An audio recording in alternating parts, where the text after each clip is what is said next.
Welcome to today's episodes.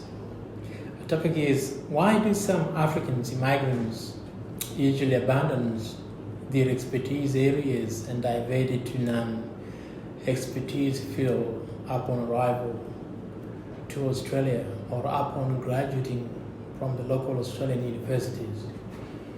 This is pretty much a very common trend, and that trend itself is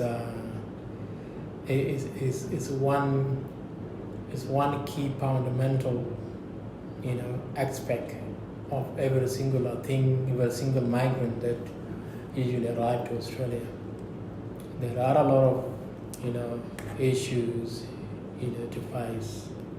So the key point is, so once future status is decided, resettlements of immigrants usually brings a lot of hope and optimism, and which can have an initially positive effect on the well-being and a brighter future of immigrant families is always expected.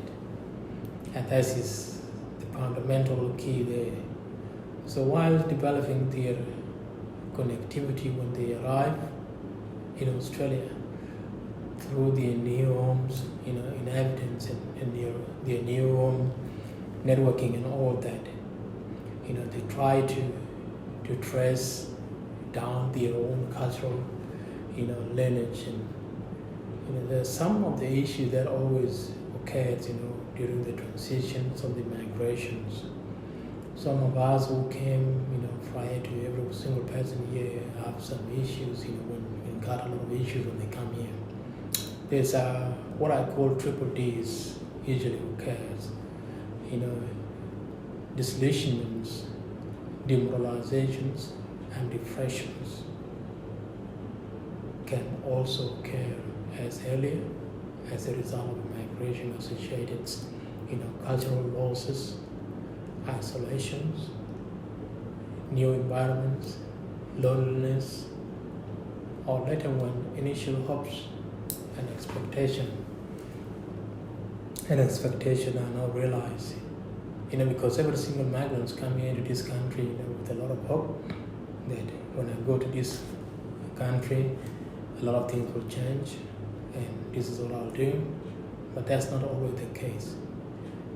So when those things are not realized, and when immigrants and their families face enduring obstacles to any advancement in their new homes because of some, structural barriers and inequalities aggravated by some certain private sectors, that tell you, you cannot, we don't know your experience, see, you gotta do this and do that so that you can be able to fit in and all that, and some governmental exclusionary policies, they don't tell you, yes, there are some exclusionary policies, but when you get rejected several times, what do you call that?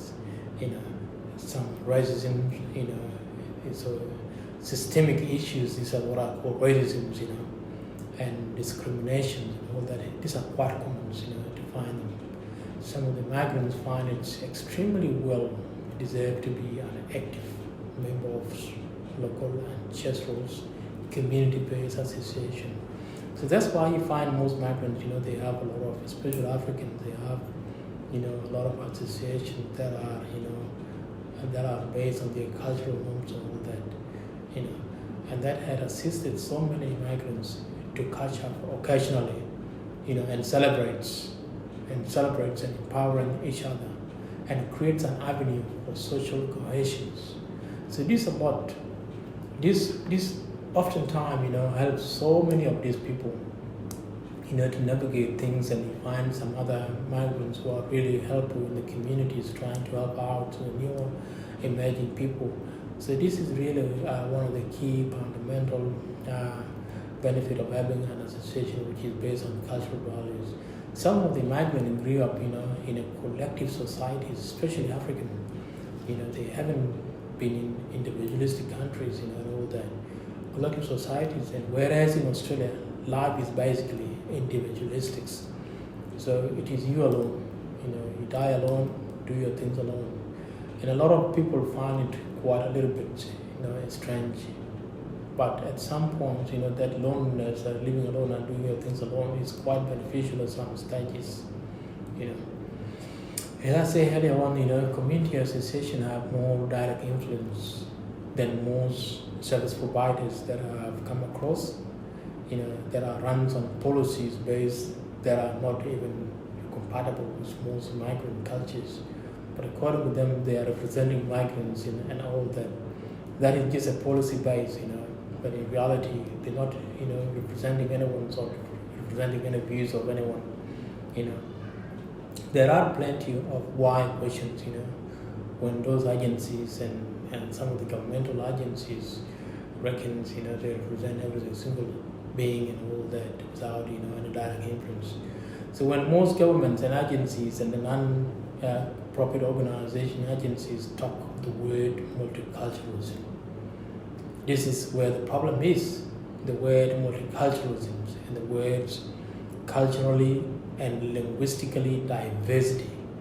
That is called, they coin up a word called call.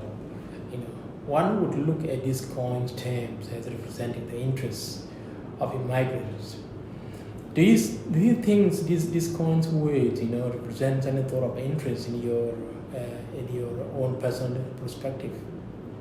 To me, I always say no. So they don't completely, represent the interests of migrants.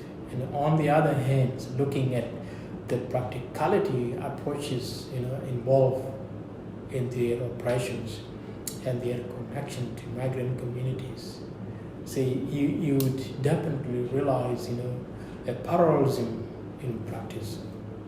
So it is, I think the terms was just going up, for some of the not-for-profit, benefits, getting out their application funding and all that in the name of migrants.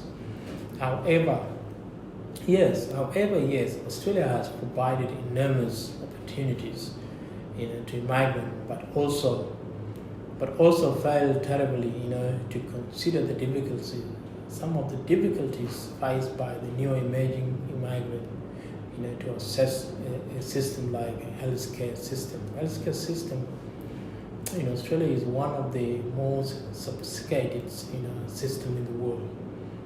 Anybody who doesn't have an idea, on how to seek this kind of services will find it quite harder, But there's a lot of chain of responsibilities that a person will have, and the employment opportunities, are the problems.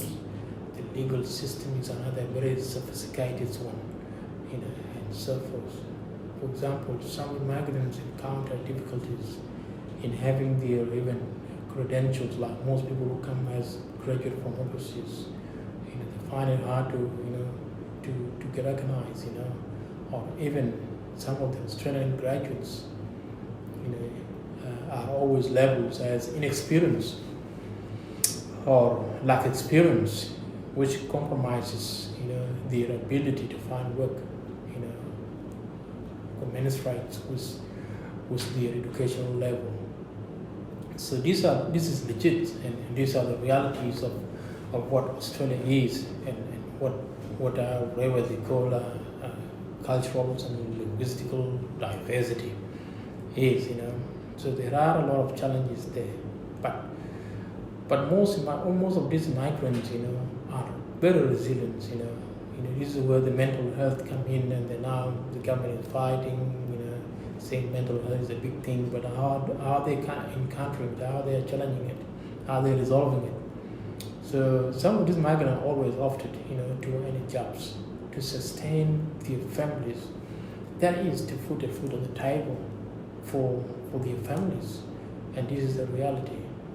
So as they always do that, as an African saying goes, don't laugh at my job. A job will not be able to pay my children food. This is the reality. So thank you for watching today's episodes. Please subscribe to our channels for more talks. I'll be doing a lot of talks like this. These are coming.